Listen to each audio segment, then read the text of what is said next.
Well, Atlanta, y'all did it again.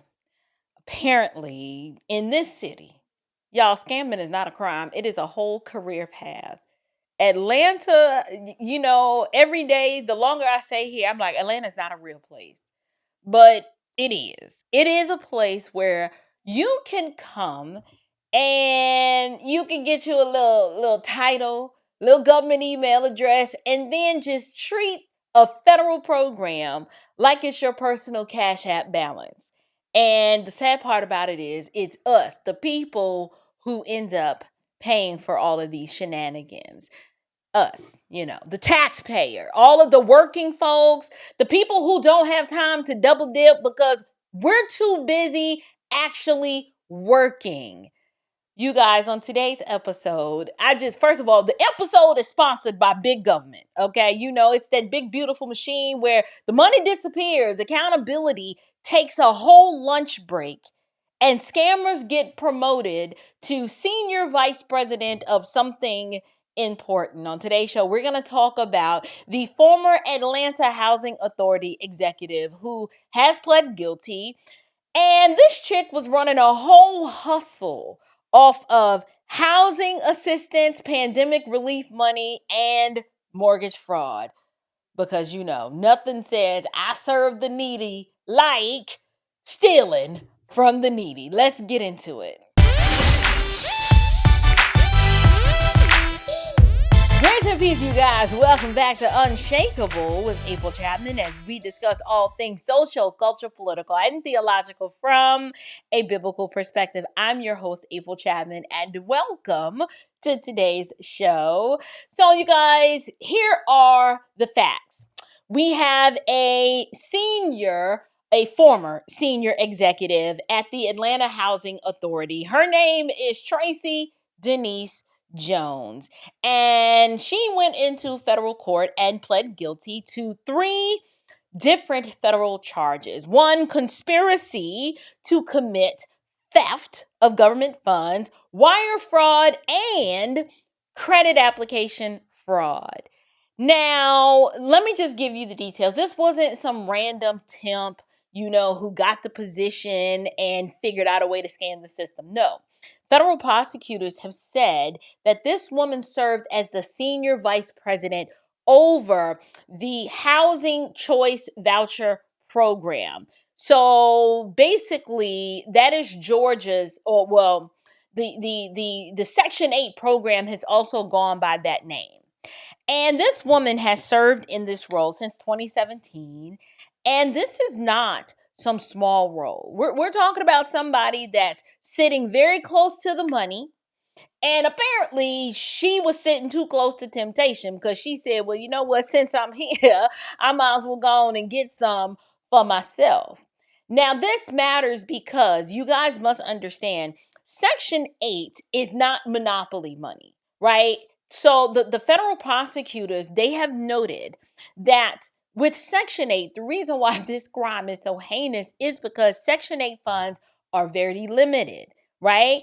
And if you know anything about Section 8, there's always, no matter what state you go to, it's always a very long waiting list of families or single mamas, usually, trying to get in to get help. Not trying to shame them. I'm just saying, us having Section 8 and these long waiting lists, in my opinion, it's a byproduct of a whole nother cultural problem, but that video is for another day. So, the reality of this situation and what this woman did is that when someone games the system, you end up displacing a real family that gets pushed to the back because the scammer is out here getting paid. So, what I want to do is I want to walk through what the prosecutor said that this woman did, because the scheme, you guys, it was pretty layered. She didn't just scam in one aspect. This chick had a whole lasagna of lies, like a scam that was thicker than a 3-cheese macaroni casserole. So, what I'm going to do now, let me share my screen, and I want you guys to take a look as soon as I can get this maximize. Take a look at this news clip. A former Atlanta Housing Authority executive pled guilty today in a federal court to collecting more than $300,000 in federal housing and pandemic funds. Channel 2 investigative reporter Ashley Lincoln live now in Fayetteville. Ashley, you were the only reporter in that courtroom today. Yeah, we were inside that courtroom this morning. I can tell you that Tracy Jones, that former senior vice president for the Atlanta Housing Authority, spoke very quietly, mostly answering yes or no questions. But she did agree, telling the judge about the conditions laid out in this plea agreement. One of the details including her using federal dollars to pay herself to rent this Fayetteville home she owns. A former Atlanta Housing Authority employee who asks not to be identified says the allegations leave a lasting stain on the agency meant to help families find stable footing. It's going to make people question everything about the process, the system. On Monday, former Senior Vice President Tracy Jones pleaded guilty to using her position for personal gain. More than $63,000 prosecutors say came after Jones falsified documents to approve her son's girlfriend for federal housing vouchers. Vouchers used to rent a Fayetteville home Jones owns. Court documents say Jones even staged a domestic violence incident to help secure voucher approval down in Fayetteville. Not only were you getting the voucher and giving to the family member was renting your house. So you're double dipping. Court records also say Jones used a fake name and business to pocket around $36,000, this time in pandemic relief dollars. Then in 2022, authorities say Jones falsified paperwork again, this time to secure nearly $300,000 in a Federal Housing Administration mortgage on that same Fayetteville property. Not only did you take a voucher from a family, that house, your own home, was serviced by the agency that you work for. And again, Jones pled guilty to conspiracy to commit theft of government funds, wire fraud, and credit application fraud. Now, a judge could sentence her to up to more than 20 years in prison. That is up to the judge's discretion. The judge will formally sentence her in May. Reporting live tonight in Fayetteville, Ashley Lincoln, Channel 2 Action News. A former... All right, you got, listen. Y'all, these people are so bold and brazen. So before I break down all of her schemes, I want to say what I've noticed about these unscrupulous individuals is they swear up and down that your money is their money. And I always wondered how these sketchy type people get into these positions of power. And it's like one of the first things they want to do is figure out not just how to game the system, but to how to hook a brother up, right? So not only did she hook up her son's girlfriend in Section 8 housing, you know you are some kind of trifling when you stage a whole domestic violence situation. Like you call your son, hey, I need you to come over here and act like you beating her. Like, you know, just punch on the stomach and bust upside the head a little bit. Not too much, but we want to get your violence on camera. And then that way, when we file the paperwork to say that we got to push her name to the list because she's a domestic violence survivor. Like, you are so trifling that you got your son involved, you the mama, showing your son how to be a scammer just so you could get his baby mama, not his wife, the girlfriend, into Section 8 housing. That is trifling on its own. But not only that, the mortgage fraud. FHA, like the Federal Housing Authority, she committed fraud on an FHA mortgage. Y'all, listen. Okay, so let's break this down. Scheme number one was the Section 8 money, right? So she used the fake identity and the Atlanta Housing Authority executive pled. Sorry about that. So let's deal with scheme number one. Okay, the scheme number one was the Section 8 money, right? So she used the fake identity and the shell business in order to kind of make that work. Now, according to the DOJ, they're saying that she allegedly falsified documents or used falsified documents, fake name, and a whole shell business in order to collect more than $36,000 in Section 8 funds tied to her own rental property and family members. So the person who is basically overseeing the program decides that she wants to become the program.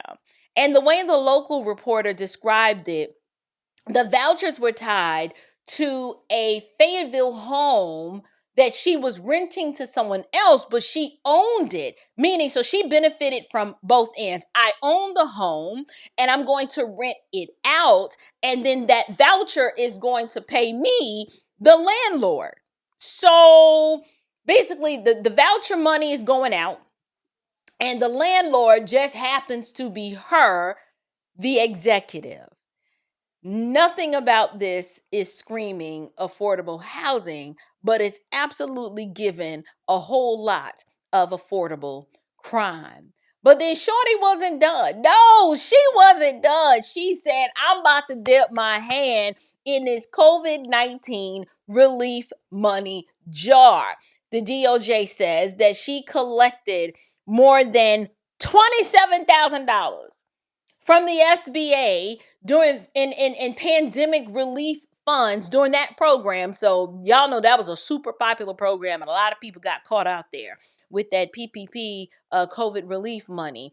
But she did so by making fraudulent claims about businesses and revenue. So she is an executive with the Atlanta Housing Division, and then she's got a business, right? And she claimed revenue and probably employees that she did not have.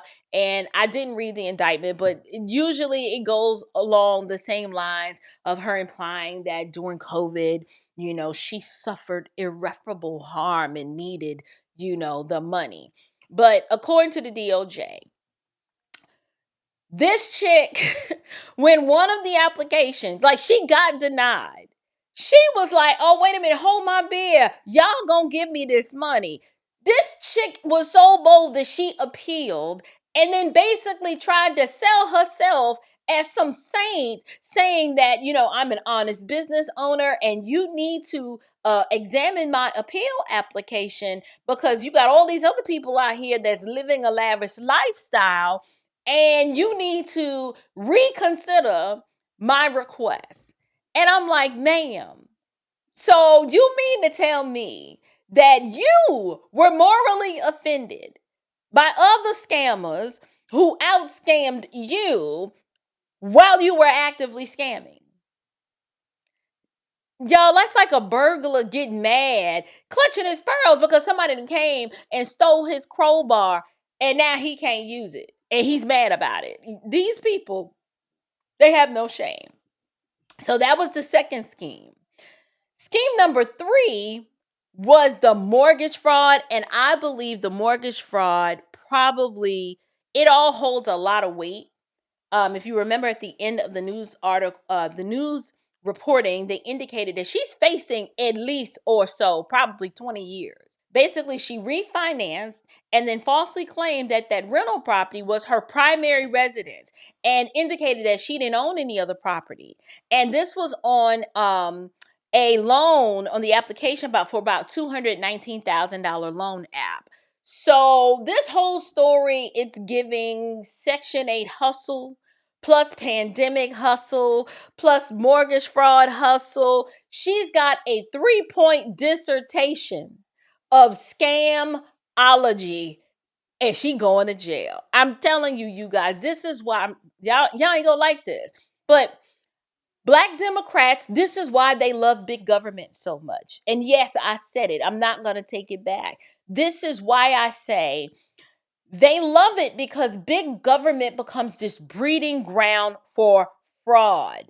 The bigger the system gets, the more it turns into a maze for scammers, and they kind of just get lost in it, and it's so hard to nail them down and catch them. Democrats love big government and they hate accountability. So the reason why, if you think about it, the bigger the government gets, they can just be like, well, you got all these forms and departments and handoffs, and then you got to deal with this vendor, and then you got this subcontractor. And somewhere in the maze of all of the layers, accountability gets real tired and just gives up the ghost. Accountability be like, I'm about to go and sit down somewhere. I'm going to take me a nap. And then the Democrats, those deacons of dependency, they come sliding in and they like, look at all this money and nobody's watching. We might as well go and get something for us. These people feel like they are entitled to your money and they legitimize the fraud. They found all kinds of ways to legitimize why they did it. And you're wondering why. This is why people don't trust institutions.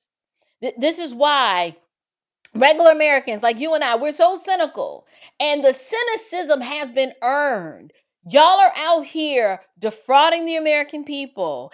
And I'm not going to stop talking about it because the more people hear about it and they learn the schemes and the scandal, the more I am hoping it is going to encourage you to start voting differently. Now, as a point of contention, as you know, I'm a Christian content creator.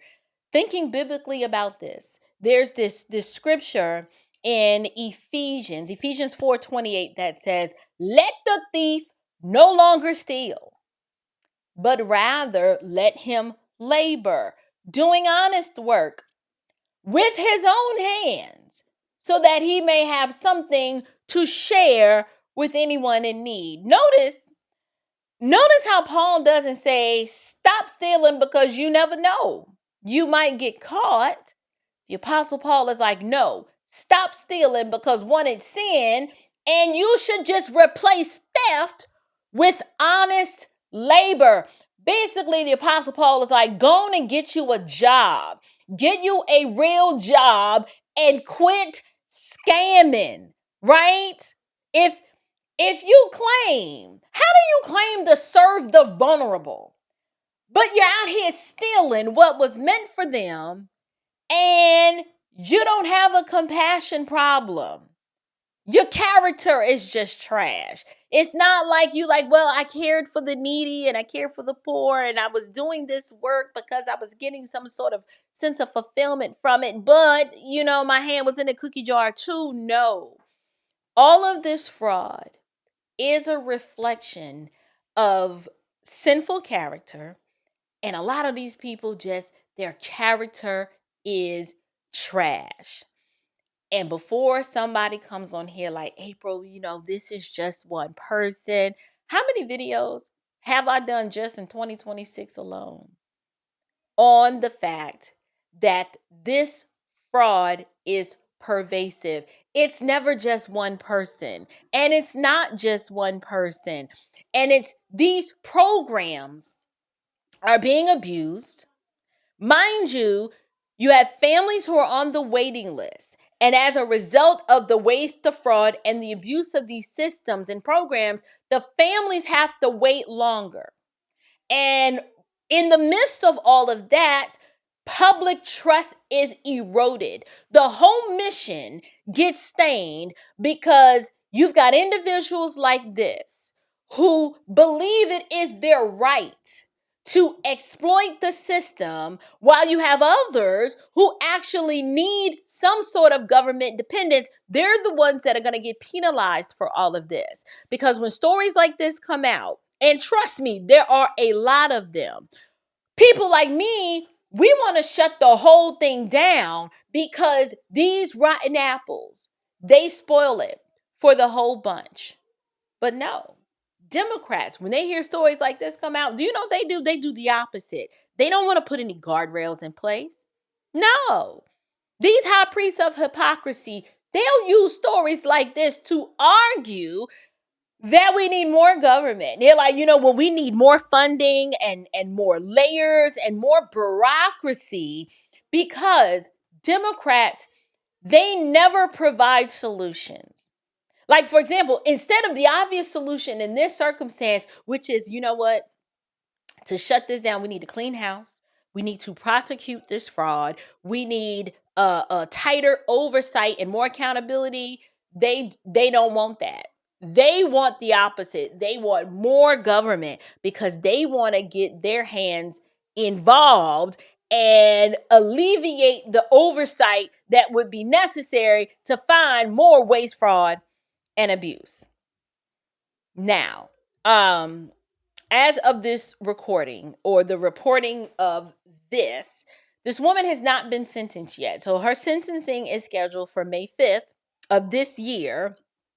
And this chick could face about some serious jail time, some decades, potentially decades. It really just depends on how the judge rules. So we're gonna be keeping an eye on this. And I'm praying that she doesn't get one of these woke judges. Because if the judge is woke, y'all already know she's going to go in there and have some sad sob story about being a single mom and just trying to raise some kids on her own. And, the system was too tempting. And, I was abused myself. And when I was abused and in my marriage, him didn't do me right. Like, they got all kinds of stories to explain away why they did what they did. So I'm hoping she doesn't get a woke judge, because the woke judge is going to give a slap on the wrist. And then we're going to be right back here in another couple of weeks doing another expose video on another Atlanta scammer criminal that got caught. But here's my closing thoughts. When somebody steals housing, assistance money and pandemic relief money, and then lies on mortgage documents, this is not done from a place of need. It's not need. It's not survival. This is not, well, because of the systemic oppression, I had to do it. No. You know what this is? It's greed. Just a greedy, lying scammer. That's it. I ain't got nothing else deep to say. Just a lying, greedy scammer. And yes, Atlanta. I know this has been my home for almost 30 years now. And I used to love you, ATL. I did.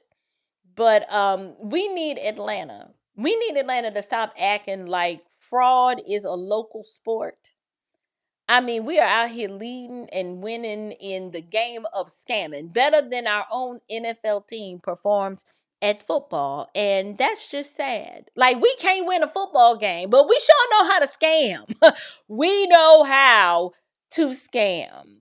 So I'm hoping that cloud of just that bad reputation, because we known for scamming and sodomite activity and bad churches at this point. But if you guys enjoyed this breakdown, y'all already know what to do. I had fun with this one. Drop me a comment. Let me know.